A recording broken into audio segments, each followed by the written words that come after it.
इस्लाम का मतलब पता क्या है? कि आप पर सलामती हो। तो सिर्फ 2-3 बहनों भाइयों ने कहा इस्लाम जी। पीछे भाइयों आपको भी कह रहा हूं इस्लाम जी। मेरा नाम मुबश्शिर शान है, जैसा कि आपने फ्लेक्स पे रीड किया है। और मैं छोटा सा इंट्रोड्यूस करवाना चाहूँगा। मेरा तल्लक फैसलाबाद से है और नहायत ही काबिल एहतराम अली जनाब पास्टर अमैनुअल तबस्सुम साहब, जो कि मेरे मामू जी भी लगते हैं, मैं उनका शुक्रगुजार हूँ, उनकी सारी इस मोहब्बत का, उनके प्यार का। हम लोग 1 साल से प्लान कर रहे थे कि हम मुल्तान जाएंगे। हमारी डिस्कस मामू के साथ अक्सर होती है, लेकिन खुदा की मर्जी नहीं थी। पौलुस रसूल कहते हैं खुदा की मर्जी को तजर्बा से मालूम करो। आमीन। तो खुदावन की तारीफ हो, मैं खुदावन की शुक्रगुजारी करता हूं। मैं LWM church light of the world ministry के साथ खिदमत करता हूं और यहां पर खुदा के खूबसूरत खादिम बैठे हैं, काबिल एहतराम पास्टर फारूक साहब, जिनकी वसासत से मैं खिदमत में 2017 में आया। खुदावन की तरफ से बुलाहट थी कि मैं खुदावन की खिदमत करूं। मैं बताना चाहता हूं कि मैं पहले स्पोर्ट्समैन था, मैं एक क्रिकेटर था। मेरी ख्वाहिश थी कि मैं इंटरनेशनल क्रिकेट खेल लूं, लेकिन खुदा की जो मर्जी है एक नौजवान की जिंदगी में, वो जो है वो खुदा चाहता है कि नौजवान खुदा के काम में आगे बढ़े। आमीन। तो कल रात खुदा के खादम ने हमें फोन किया कि यूथ कॉन्फ्रेंस है, काफी शॉर्ट टाइम था, लेकिन जो ईमानदार होते हैं, जो बिलीवर होते हैं, वो 24 आवर रेडी होते हैं। आमीन। Hallelujah, hallelujah. हाथ बुलंद करना फतहमंदी की अलामत है। जितनी देर मूसा के हाथ आसमान की तरफ बुलंद रहे, उसकी कौम फतह पाती रही। अभी हम गीत गा रहे थे, भाई गीत गा रहा था, नारा हालेलुया। हम जिस्मानी कामों में शोर डालते हैं, लेकिन खुदा के लिए जब आपने नारा लगाना है तो ऊंची आवाज में नारा लगाना है। और याद रखिए, नारे का वसीला से, खुदावन की तारीफ करने के वसीला से, जिसका मतलब है आपके जुए बंधन टूटेंगे। Hallelujah, hallelujah. भाइयों आपके हाथ नीचे हैं। Hallelujah, hallelujah. बोलो यीशु के नाम की जोरदार ताली बजाएंगे। जो सारी हशमत और बुजुर्गी और इज्जत के लायक है, हम खुदावन की शुक्रगुजारी करते हैं। और मैं शुक्रगुजार हूं इस सारी मोहब्बत के लिए जो फूलों की सूरत में और हारों की सूरत में की गई, लेकिन इस सबसे बढ़कर अफजल जो जलाल है वो खुदा के बेटे यीशु के नाम को जाता है। हालेलुया। क्योंकि पौलुस रसूल कहता है मेरा फख्र मसीह है। हमें अपने आप पर फख्र नहीं करना, बल्कि मसीह की सलीब पर फख्र करना है। जब हम मसीह पर फख्र करेंगे तो फिर हमारे सारे काम जो हैं वो दुरुस्ती की तरफ जाएंगे। आमीन, आमीन। आए शॉर्ट टाइम में हम आज सीखेंगे, जबकि आज का जो उन्वान है यूथ के तल्लक से, आज जो यूथ कॉन्फ्रेंस का इनकाद किया गया है, खुदा के खादम अमैनुअल तबस्सुम साहब की तरफ से मैं शुक्रगुजारी करता हूं। ये जो उन्वान है, ये जो टॉपिक है यूथ के तल्लक से, नौजवानी के तल्लक से, ये बहुत वसी है बाइबल में। लेकिन शॉर्ट टाइम में मैं कोशिश करूंगा कि मैं वक्त को भी मद्देनजर रखूं और शॉर्ट टाइम में आपके साथ खुदा का कलाम, जो सोने चांदी के हजारों सिक्कों से अफजल है, आपके साथ बांट सकूं। आमीन। आए कलाम मुकद्दस की रोशनी में देखते हैं पुराना अहदनामा से नोहा, उसका 3रा बाब, प्रेज़ गॉड, उसका 3रा बाब और उसकी 27 वर्स, 23वीं आयत।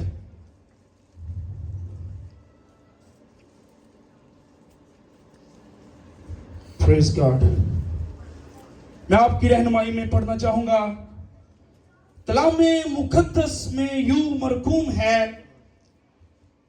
आदमी के लिए बेहतर है कि अपनी जवानी के अयाम में फरमा बरदारी करे। मुकद्दस कलाम का पढ़ा सुना समझे जाना हम सबों के लिए बाइस बरकत। तो सभी की आवाज में कहेंगे आमीन। आज हम जवानी के तलक से सीखेंगे। इससे पहले कि मैं आगे बढ़ूं, मैं आपको बताना चाहता हूं अजीजों, लफ्ज जो जवानी है ये बुनियादी तौर पर फारसी जुबान का लफ्ज है। किस जुबान का लफ्ज है? अगर आप मेरे साथ रहेंगे तो फिर ऐसा होगा कि मिल के सीख रहे हैं, क्योंकि जिस एज में मैं हूं, मैं भी यूथ में हूं, मैं भी यंग ही हूं, तो आपने मेरे साथ रहना है, मेरा साथ देना है। जवानी किस जुबान का लफ्ज है? फारसी जुबान का लफ्ज है, जो उर्दू में भी इस्तेमाल होता है। यह लफ्ज जुबान के आखिर में फारसी कैफियत या हालत जाहिर करने वाला ला हिक्का, क्या लफ्ज है? ला हिक्का। और ये जो हम अल्फाबेट पढ़ते हैं छोटी ए, ये छोटी से लगाकर जुबानी लफ्ज फारसी में बना है, जिसका मतलब है उम्र का दरमियानी या अरूज। मतलब क्या है? उम्र का दरमियानी या अरूज। तो आज जिस टॉपिक पर हम बात करने वाले हैं वो क्या है? यहां पर ज्यादातर नौजवान बेटे बेटियां बैठे हैं। किस बात पर हम सीख रहे हैं? भाई बोलो, किस पर? कलीसिया एक्टिव होनी चाहिए। जवानी पर हम सीख रहे हैं। जब मैं नौजवान कहता हूं, इसका मतलब ये नहीं कि सिर्फ भाइयों की गल कर रहे हैं, मैं अपनी भैनों की भी गल कर रहा है ना। आमीन। तो जो जवान शख्स है वो एक पिलर की तरह होता है। किस तरह होता है? अगर पिलर मजबूत है, अगर वो स्ट्रांग है, उसकी बुनियाद भी फिर स्ट्रांग होगी। अगर वो पिलर मजबूत नहीं होगा, वो अगर 2 नंबरी की जाए ना, वो जल्दी टट जाता है। ऐसे ही है नौजवान जो अपने घर के लिए, अपने चर्च के लिए, अपने इलाका के लिए, अपने शहर के लिए, अपने मुल्क के लिए अगर एक नौजवान पिलर की तरह होगा तो वो मुल्क तब्दील कर सकता है। आमीन। इसलिए नौजवान पिलर की तरह होना चाहिए, मजबूत होना चाहिए। मैंने 7-8 जो है ये मैंने टॉपिक बनाए थे, यानी कि जो नौजवानी के तल्लक से, लेकिन टाइम शॉर्ट होने की वजह से मैं कोशिश करूंगा जितने भी मैं आपके साथ शेयर कर सकूं 35-40 मिनट के दरमियान में। तो जो पहला हिस्सा है वो है एक नौजवान बेटे या बेटी मसीह में कितने मजबूत हैं। एक नौजवान बेटा या बेटी मसीह में कितने मजबूत हैं। तो याद रखिए अजीजों, अबलीस का जो सबसे बड़ा हथियार है वो नौजवान है। खुदा भी नौजवानों को पसंद करता है और अबलीस भी नौजवानों को पसंद करता है। इंसान 3 तरह से जिंदगी गुजारता है। एक वो जब वो बचपन में होता है, एक जो सेकंड है वो है जवानी, और थर्ड है बुढ़ापा। थर्ड क्या है? लेकिन खुदा जवानी को पसंद करता है। जब हम बचपन में होते हैं, हम नादान होते हैं, जब हमारे ऊपर जवानी आती है, हमें समझ बूझ होती है कि हमने कौन सा काम करना है और कौन सा काम नहीं करना। तो बुढ़ापे में अक्सर कहते ना यार हम बुढ़े हो गए हैं, हूं चलो अल्लाह तौबा कर ही लेने। अक्सर हमारे जो बड़े हैं वो इस तरह के अल्फाज दोहराते हैं, चलो यार बुढ़े हो गए हैं, हूं चलो अल्लाह तौबा कर ही लेने, हाँ जी हूं माफी मांग लेने, तौबा कर लेने। लेकिन जो नौजवान है खुदा उसको पसंद करता है। हालेलुया। तो जो शैतान का नौजवानों पे हमला है, उन्हें टारगेट ही नौजवानों ने बनाया। तो अगर नौजवान जो है वो तौबा की तरफ, आप में से कितने लोगों ने तौबा किया मुझे बताएं जरा। ठीक है, अब जिन्होंने तौबा अभी तक नहीं की, यीशु मसीह को अपना शख्सी निजात दहिंदा कबूल नहीं किया, वो भी अपना हाथ खड़ा करें। ठीक है, जुबानी की तौबा क्या है? पुराने हैदरामे के जमाने में जब लोग शरीयत और कुर्बानियों के मतहत थे तो अपने गुनाह का इकरार करते और कुर्बानियां चढ़ाते, खुदा की हजूरी में वो मुख्तलिफ किस्म की कुर्बानियां चढ़ाते और फिर लौट के वहीं आ जाते। फिर लौट के क्या? फिर गुनाह में, फिर ज़नाकारी में, फिर हर तरह के वो काम करते जिससे खुदा नाराज होता था। लेकिन अंजील की तौबा क्या है? गुनाह से फिरो और खुदा की तरफ रुजू लो। खुदा की तरफ क्या करो? एक ईमानदार, एक नौजवान जब तक तौबा नहीं करेगा उसका मसीह के साथ राब्ता नहीं होगा। वो फिर अबलीस के हाथों दुख उठाएगा। नौजवानों को अबलीस ज्यादा इस्तेमाल करता है। क्यों करता है? क्योंकि उसमें बहुत सारे कैटेगरीज हैं जिनके वसीला से वो जो नौजवान है उसको वो झपड़ देता है। कलाम मुकद्दस के अंदर लिखा है, पहले पत्रस के अंदर, बस तुम होशियार और बेदार रहो, तुम्हारा मुखालफे जो अबलीस है वो शेरे बब्बर की तरह धारता फिरता है कि किसको फाड़ खाए। वो इस आड़ में रहता है, वो इस चीजों में तैयार रहता है, लेकिन हम क्या करते हैं? हम तैयार नहीं रहते। वो मौका ढूंढता है। जो नौजवान है जब सुस्त हो जाता है तो वो सुस्ती का फायदा उठाता है। मिसाल के तौर पर नौजवान किस तरह सुस्त ਹੁੰਦਾ है? आजकल ट्रेंड आ ਸਾਡੇ ਨੌਜਵਾਨਾਂ ਦਾ ਕਿ ਜਿਹੜੀਆਂ ਸਾਡੀਆਂ ਮਾਵਾਂ ਵਾ ਭੈਣਾਂ ਵਾ ਉਹ ਕੰਮ ਤੇ ਗਈਆਂ ਤੇ ਪਿੱਛੇ ਜਿਹੜੇ ਸਾਡੇ ਨੌਜਵਾਨ ਆ ਉਹ आवारागर्दी कर रहे। ये रियलिटी है, ये रियलिटी है, ये सच्चाई है। वो मोड़ो चौकों पर, गलियों में, चुबारों में वो गश्त करते हैं। ये सबसे बड़ी सुस्ती है, क्योंकि अबलीस ने उनको दबोच रखा है।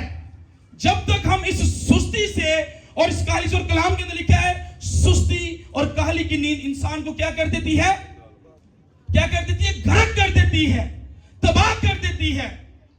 इसलिए जब तक एक नौजवान खुदा की हजूरी में तौबा के लिए अपने आप को पेश नहीं करेगा, कलाम के अंदर लिखा है तौबा करो, रुजू लाओ, ताकि तुम्हारे गुनाह, ताकि किसके गुनाह?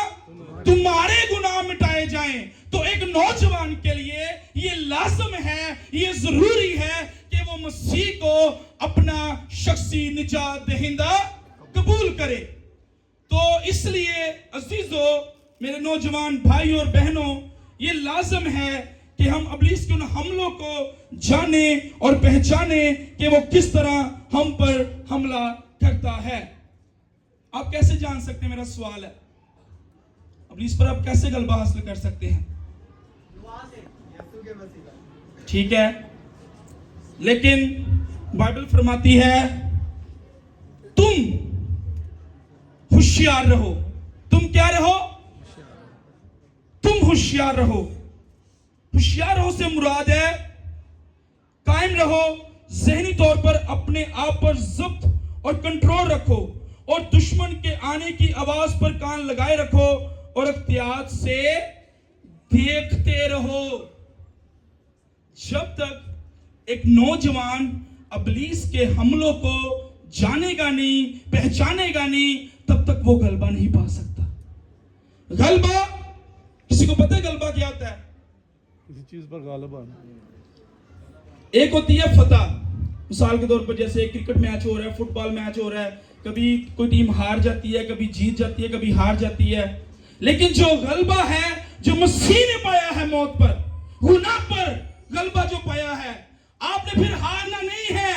फिर नौजवान हारेगा नहीं, फिर नौजवान जीतेगा जब आप मसीह को अपना शख्सी निजात दहिंदा कबूल करेंगे, अपने गुनाहों से फिरेंगे और हर तरह का वो इकरार करेंगे। जब नौजवान जिंदगी को अबलीस तबाह और बर्बाद कर रहा है, तो फिर आप गलबा पाएंगे, क्योंकि लिखा है कि मसीह ने हमें फतह से बढ़कर क्या दिया है? क्या दिया है? तो उस मसीह के लिए जोरदार ताली बजाएंगे जो हमें कुव्वत बख्शता है, जो नौजवानों को तैयार करता है ताकि उनकी तौबा तक नौबत पहुंचे, ताकि खुदा की हजूरी से कौन से दिन आए? ताज़गी के दिन आए। इसलिए ये बहुत जरूरी और लाजम है कि हम होशियार और बेदार रहें, ताकि अबलीस के उन मंसूबों को जो वो नौजवानों की जिंदगी में बांधता है उसको हम जान सकें। अक्सर अबलीस का एक बहुत बड़ा हमला है खुदकुशी। हाँ जी, जिहड़ी मां ने 9 महीने पेट च रखिया, पैर ओहदे सुज गए, मुंह ओहदा सुज गया, हाथ ओहदे सुज गए, डिफरेंट वो सैक्रिफाइस से गुजरती है, कुर्बानियां देती है, और फिर उसकी स्टडी पे 20-21 21 साल लगाती है, लेकिन अज दा नौजवान की करदा है? 5-6 महीने दे प्यार दे पिछे, मशूका दे पिछे खुदकुशी कर लेता है। क्यों? मुझे प्यार नहीं मिला। यार वो प्यार किधर है जो मसीह ने किया है? ये इब्लीस का अजीजों बहुत बड़ा हमला है, ये इब्लीस का बहुत बड़ा हमला है। और फिर हम अब क्या करते हैं कि अपने हाथों पे और अपने इधर बाजू पर हम कट लगाते हैं। क्या सच्ची सच्ची बताएं बहनें भाइयों, मुझे क्या मसीह चाहता है कि ये हो? आपको पता है शैतान ने कोशिश की कि मसीह हैकल के किंगरे से छलांग लगाकर खुदकुशी कर ले।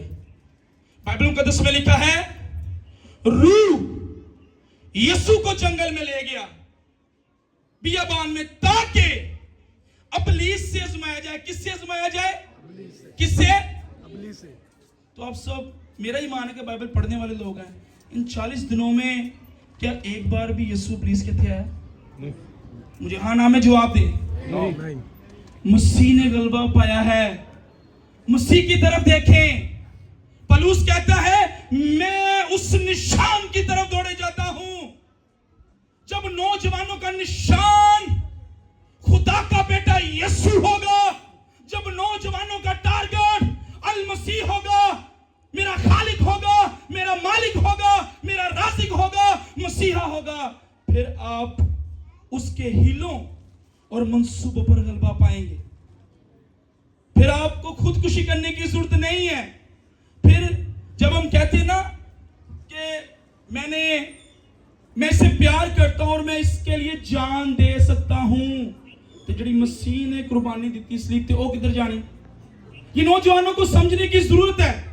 अक्सर हम कहते हैं बेदारी, इंग्लिश में वर्ड है रिवाइवल। क्यों नहीं आता?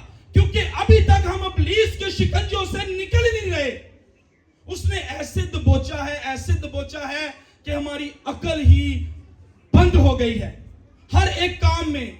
याद रखिए, जब एक ईमानदार, जब एक नौजवान बाइबल को रीड नहीं करता, इसको पढ़ता नहीं है, इस पर ध्यान नहीं लगाता, यशवा की किताब के अंदर लिखा है, शरीयत की ये किताब तेरे मुंह से ना हटे और दिन रात तुझे इसी का ध्यान रहे, तो फिर तुझे इकबाल मंदी की राह नसीब होगी। साडे मुंह दे और सिद्धू मूसेवाला ते ओ करण औजला तो और पता नहीं कौन कौन से सिंगर है, ठीक है, और भाई पीछे पता नहीं की 295 की 268 कहते, ठीक है। शरीयत की ये किताब नौजवानों भाइयों, ये जितना आपके लिए सरमन है, ये मेरे लिए भी उतना ही है, क्योंकि जो नौजवानों की जो लिमिट है वो तकरीबन 15 साल से 40 साल तक है। इसमें जो कुछ आपके पासबान, आपके खादम, जिस इलाका से आपका ताल्लुक है, जब तक वो आपको टीच नहीं करेंगे, जब तक वो आपको बताएंगे नहीं कि नौजवान का बाइबल में किस तरह जिक्र है, नौजवान ने किस तरह जिंदगी गुजारनी है, तब तक रिवाइवल नहीं आएगा, तब तक बेदारी नहीं आएगी। तो इसलिए मेरे भाइयों, मेरी बहनों, हमने सबसे पहला जो काम करना है वो है इब्लीस पर गलबा पाना है। किस पर गलबा पाना है? अगर जब आप इब्लीस पर गलबा पालेंगे, फिर आपके लिए फतह होगी। आमीन। फतह किस तरह होगी? कौन लोग फतह पा सकते हैं? आइए जरा देखते हैं।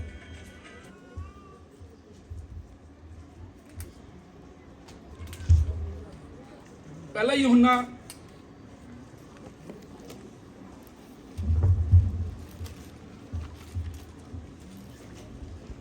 Praise God, hallelujah.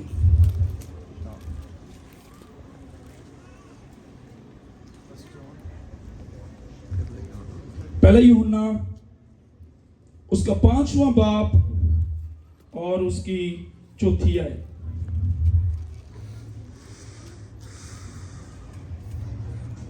जो कोई खुदा से पैदा हुआ है, जो कोई खुदा से पैदा हुआ है, वो दुनिया पर गालिब आता है, वो दुनिया पर गालिब आता है, और वो गलबा जिससे दुनिया मगलूब हुई है हमारा ईमान है। दुनिया का मगलूब करने वाला कौन है? दुनिया का मगलूब करने वाला कौन है? वह उस शख्स के सिवा उस शख्स के जिसका ये ईमान है जिसका ये ईमान है यीशु खुदा का बेटा है। यीशु खुदा का बेटा है। जोरदार ताली बजाएंगे, क्योंकि वो इलाहों का इलाही और कदूसो बरहक है। हालेलुया। अब यहां पर एक सवाल पैदा हो रहा है, कौन गलबा पा सकता है? जी, कौन गलबा पा सकता है? जवाब इस वर्ष के अंदर है। भाई के लिए जोरदार ताली बजाएं, भाई के लिए, प्रेज गॉड। जो कोई खुदा से पैदा हुआ है, किससे पैदा हुआ है?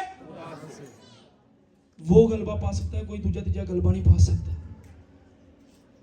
पाकिस्तान में बल्कि पूरी वर्ल्ड में डिफरेंट डिनोमिनेशंस हैं। कोई खुदा को मानते हैं, कोई यीशु को मानते हैं, कोई बड़ा दिन नहीं मानते, सारे दी अपने अपने कंसेप्ट है। लेकिन असी बाइबल ਨੂੰ देखना है। यूहन्ना रसूल ये दुनिया की बात कर रहा है, वो आसमान की बात नहीं कर रहा। अगर आप इसके सियाको सबाक में जाएं, इसकी तशरीह को पढ़ें, तो लिखा है जो कोई खुदा से पैदा हुआ है वो दुनिया पर गलबा पाएगा। पैदा होने से क्या मुराद है?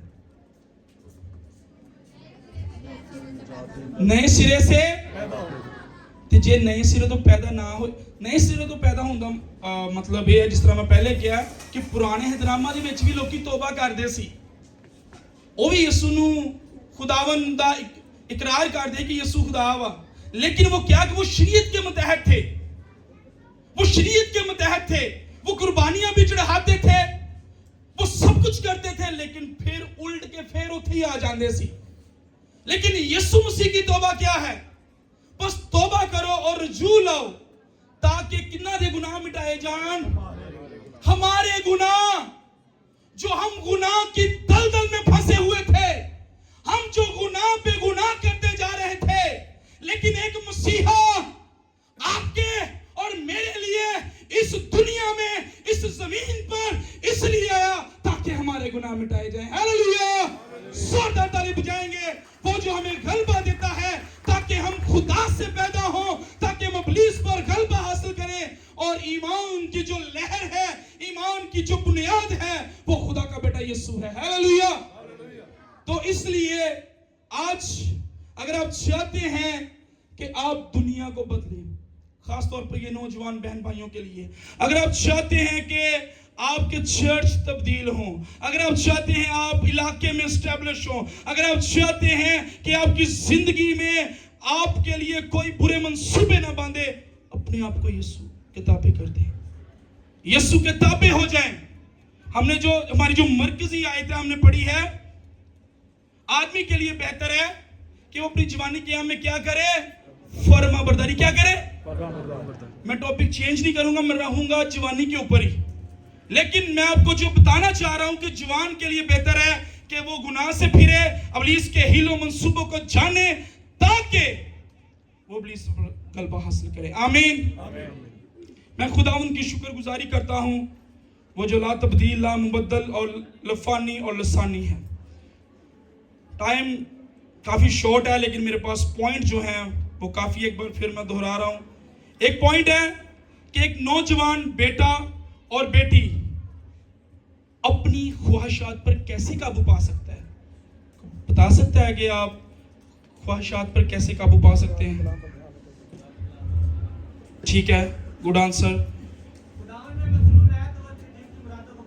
आमीन। ठीक है, सभी आंसर ज़बरदस्त अच्छे हैं, लेकिन आए देखते हैं। बाइबल मुकद्दस में लिखा है, पहला तिमोथियस, निकाले मेरे साथ,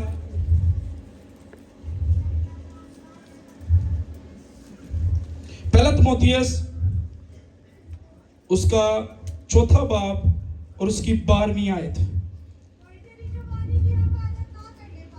कोई तेरी जवानी की हकारत ना करने पाए। आमीन। बस हम इसी पे रहेंगे, क्योंकि आगे जो है वो ईमानदारों के लिए कलाम करने, चाल चलन, मोहब्बत और ईमान और पाकीज़गी में नमूना बने, ये हमारा टॉपिक नहीं है। कोई तेरी जवानी की क्या ना करने पाए। यहां पर सभी मेरा ईमान के स्टूडेंट बैठे हैं, पढ़े लिखे लोग बैठे हैं, मैं शुक्रगुजारी करता हूं। हकारत का मतलब क्या है?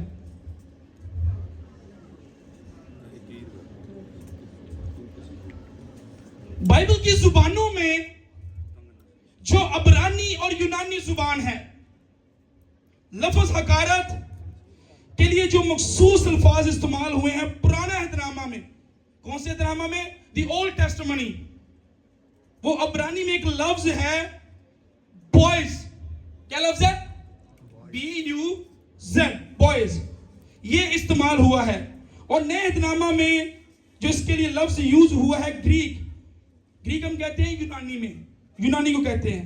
उसके लिए लफ्ज जो इस्तेमाल हुआ है वो हुआ है कातुफोरने। क्या लफ्ज है? अगर आप रीड करना चाहते हैं आप रीड कर लें, KATAPHRONEO। या एक्सोडेंस। एक्सोडेंस ये लफ्ज थोड़ी मुश्किल है, लेकिन अगर हम इसको समझेंगे फिर आगे हमारा सरमन चलेगा। तो ये लफ्ज जो इस्तेमाल हुए हैं जिसका मतलब है किसी को कमतर समझना। किसी को क्या समझना? कमतर समझना या जलील करना, या किसी की हकारत करना, तहकीर करना, नफरत खुआरी करना, या सबकी। अब जब एक नौजवान लिखा है कि कोई तेरी, पौलुस रसूल कह रहा है नौजवानों कोई तेरी जवानी की, कोई तेनू जलील ना करने पाए।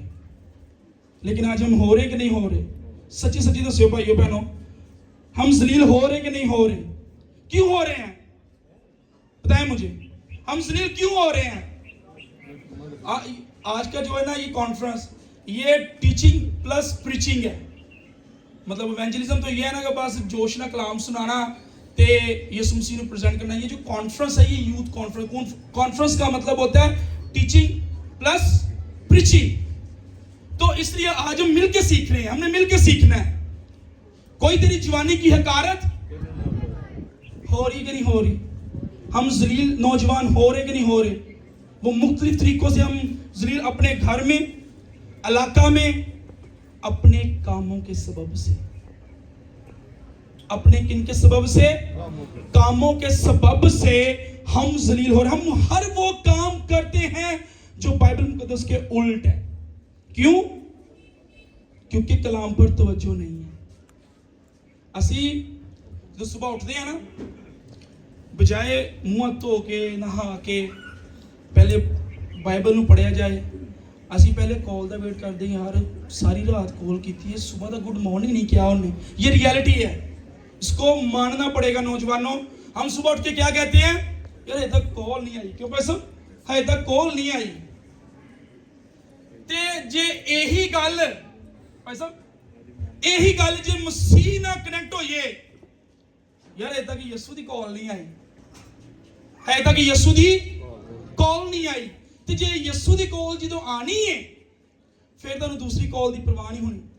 वो आप छोड़ दें कि मुझे ये चाहिए वो चाहिए। खुदा ने आपके लिए बेहतर से बेहतरीन रखा है। बेहतर से बेहतर नहीं, बेहतर से बेहतरीन। बहनों भाइयों, तेरी जवानी की कोई हकारत ना करने पाए। जब हम इलाका में, मोहल्ले में जलील होते हैं अपने कामों के सबब से, लोग कहते हैं फलाने का मुंडा यार, वो फलाने का नौजवान मुंडा है। क्यों क्यों कहते? कम्मा तो कहते, पैसा पिछे कहते कम्मा तो कहते हैं। ते जे अच्छा दुनिया किसी पासे टिकन नहीं देती। जे कोई मसीहा लाई है ना ते बाइबल उन्हें गुच्छे लाई अपने दा मसीह की मुनादी कर रहा है, तो लोग उन्हें वैसे ताने मार दे, लै अज का भगत आया, लै ये हुणे हुणे जमीन चो निकलिया वा ते भगती करता है। बाइबल फाड़ के गुच्छे लाई। बजाय हम नौजवानों की हौसला अफजाई करें। ये किनका कसूर है? ये पासवानों का कसूर है। माजरत के साथ, ये पासवानों का कसूर है, ये माँ बाप का भी कसूर है। कलाम के अंदर लिखा है, अमसाल की किताब के अंदर, कि बच्चे की उस राह में तरबियत कर जिस राह पर उसे ताकि वो बूढ़ा होकर भी उससे ना हटे, बूढ़ा होकर भी उससे ना हटे। तो जे तरबियत कीती नहीं, तो जे सिखाया नहीं, तो जे दसिया नहीं, की सही है तो की गलत है, तो मुझे बताएं कैसे नौजवान अपलिफ्ट होंगे, कैसे ये बढ़ेंगे, कैसे ये ग्रो होंगे। तो फिर इनकी जवानी की हकारत हर एक बंदा करेगा, हर बंदे से जलील करेगा, क्योंकि जब आप काम ही नहीं सही, काम ही पुठे आ सारे।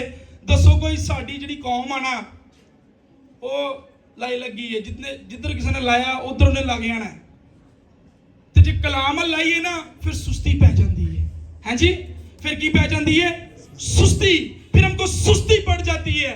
वो सुस्ती दूर ही तो बाइबल ने करनी है, बाइबल ने तो धोना वा, बाइबल ने तो साफ करना है। ज़बूर नवीस फरमाता है, ऐ खुदा तो अगर मुझे जूफे से, किससे? जूफा पता आपको क्या होता है? जूफा किसे कहते हैं? हाँ जी,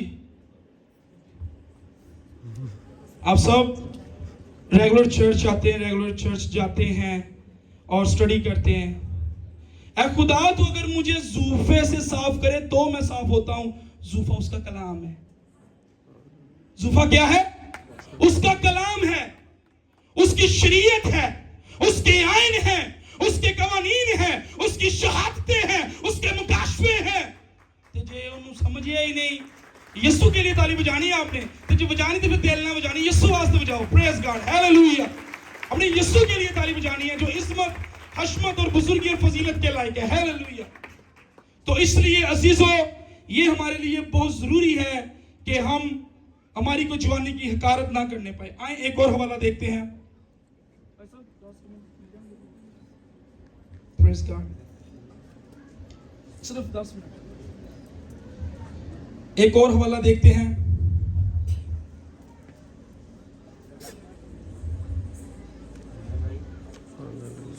दूसरा तिमोथियस, उसका दूसरा बाब और उसकी 22वीं आयत।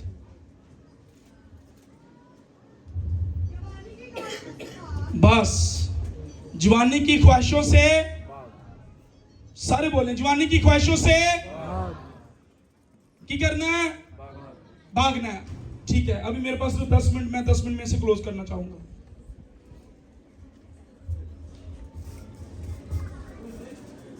जवानी की जी ख्वाहिश है ना, गौर से सुनिए, ये गौर तलब बात है। एक जवान के अंदर जब ख्वाहिश पैदा होती है तो ख्वाहिश पता क्या करती है? गुनाह को पैदा करती है। ठीक है, दाऊद अपने महल के ऊपर ऐसे टहल रहा था, सामने उसकी नजर पड़ी एक औरत पर। दाऊद ने देखा, पहले की कीता उन्हें देखा, फिर ख्वाहिश पैदा हुई। फिर की पैदा हुई? उन्हें क्या नौकुंजा लेके उस औरत में। जब ख्वाहिश पैदा होती है, मैं उसकी ब्रीफिंग में नहीं जाऊंगा क्योंकि ये थोड़ा लंबा चौड़ा ये चैप्टर है। दाऊद ने क्या किया कि उस औरत के साथ क्या किया? गुनाह किया, ज़िना किया। किसके बाइस? मेरे साथ रहिए, किसके बाइस? ख्वाहिश के बाइस। जो ख्वाहिश होती है ये गुनाह को पैदा करती है। ऐ जवान, अपनी जवानी की ख्वाहिशों से,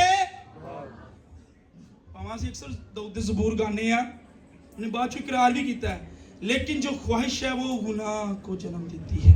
वो किसको जन्म देती है? गुनाह को जन्म देती है। समसून को देख लें, समसून फंसा कि नहीं? फंसा कि नहीं फंसा?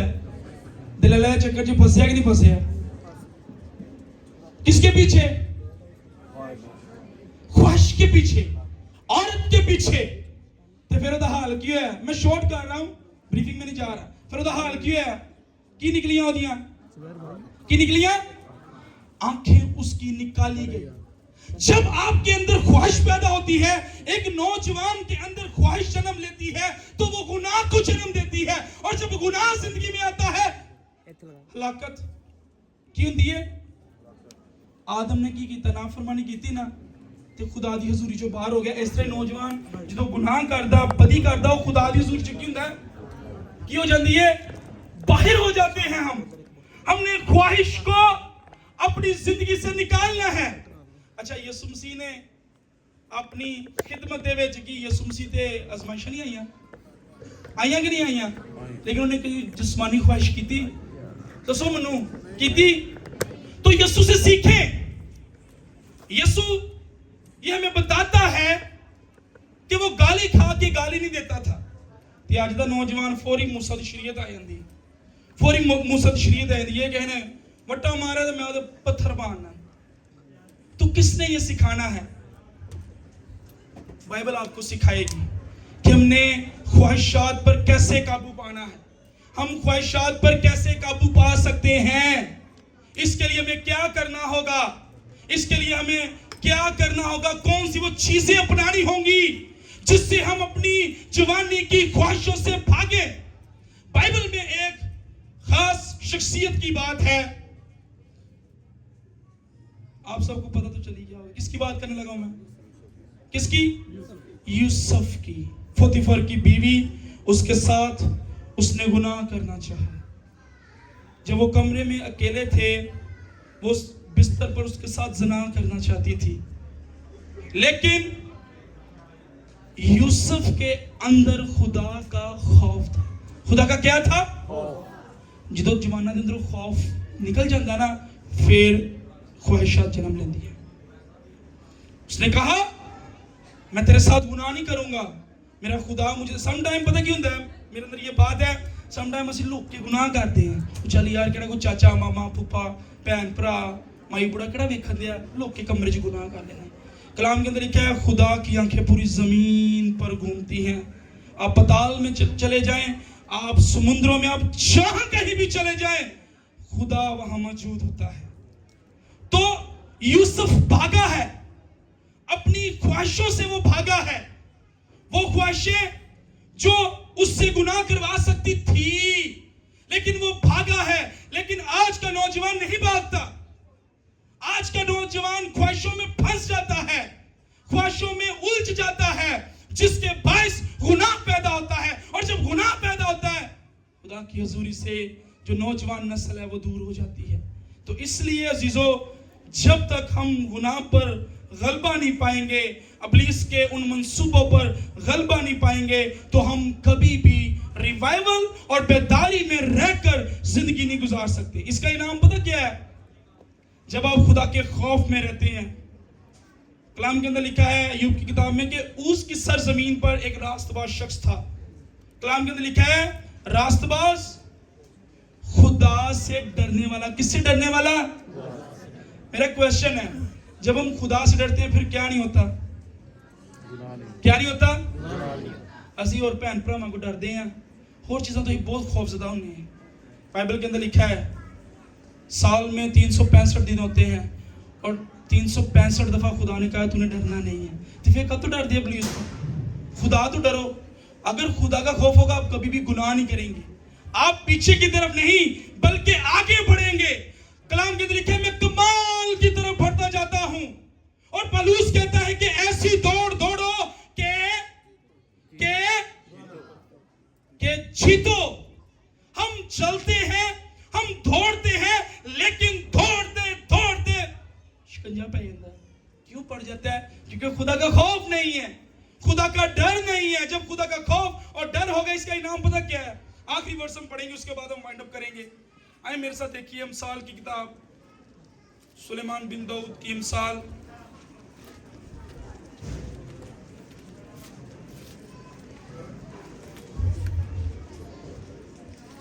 तीसरा बाब।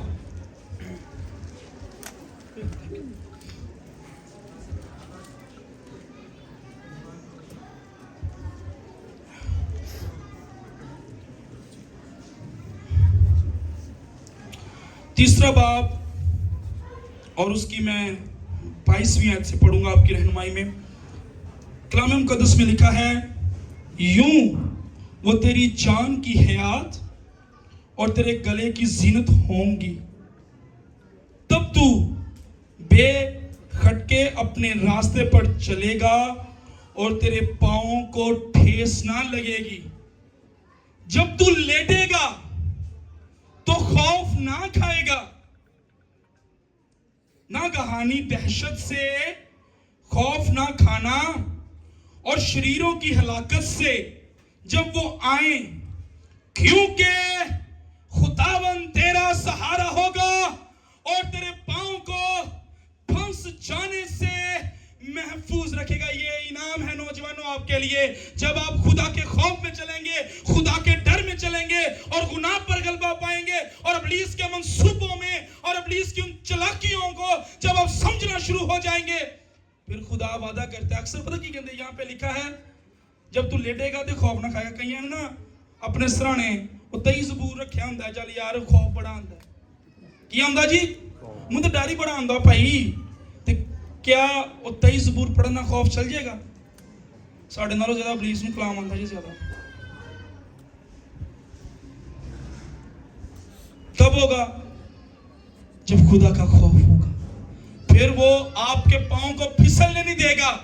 आप जिंदगी के किसी भी मैदान में आप जहां भी होंगे, फिर खुदा आपको गिरने नहीं देगा, क्योंकि खुदा का खौफ जो है वो आपके अंदर है। ये खुदा का खौफ एक बहुत बड़ा टॉपिक है, लेकिन मैं ये नौजवानों पे अप्लाई कर रहा हूं कि जब नौजवानों के अंदर खुदा का खौफ होगा तो खुदा उसके पांव को फिसलने नहीं देगा, ठेस नहीं लगने देगा। और लिखा जब तू लेटेगा तो खुदा तेरी हिफाजत करेगा, और लिखा कि खुदा तुझे मीठी नींद बख्शेगा। इसलिए अजीजों, रिवाइवल और बेदारी, और अगर कौमें बड़ी हैं, आगे नौजवान बड़े हैं, तो इसके लिए सबसे एक जरूरी काम वो ये है कि आपने इब्लीस के मंसूबों को, अगर आप इब्लीस के मंसूबों को समझना शुरू हो जाएं, तो फिर आप जिंदगी में कहीं भी नाकाम नहीं होंगे। खिदमत में हो, आप जॉब में हो, आपका बिजनेस हो, whatever you do, जो भी आप करते हैं, जो भी आपका काम है, आप किसी भी काम में नाकाम नहीं होंगे, क्योंकि खुदा का खौफ आपके अंदर है। आमीन, हालेलुया, हालेलुया। हाथ ऊपर होने चाहिए, हालेलुया, बोलो यीशु के नाम की, प्रेज गॉड। इससे पहले मैं सरमन क्लोज करूं, मैं आपके लिए एक शेर इकबाल का जरूर पढ़ना चाहूंगा। ये नौजवानों के लिए है। इकबाल कहते हैं नौजवानों के लिए, मंजिल से आगे बढ़कर मंजिल तलाश कर, मंजिल से आगे बढ़कर मंजिल तलाश कर, मिल जाए तुझको दरिया तो समंदर तलाश कर, मिल जाए तुझको दरिया तो समंदर तलाश कर। हर शीशा टूट जाता है, हर शीशा टूट जाता है पत्थर की चोट से, पत्थर ही टूट जाए वो शीशा तलाश कर। सजदों से तेरे क्या हुआ, सदियां गुजर गई, सजदों से तेरे क्या हुआ, सदियां गुजर गई, दुनिया तेरी बदल दे वो सजदा तलाश कर। खुदा आप सबको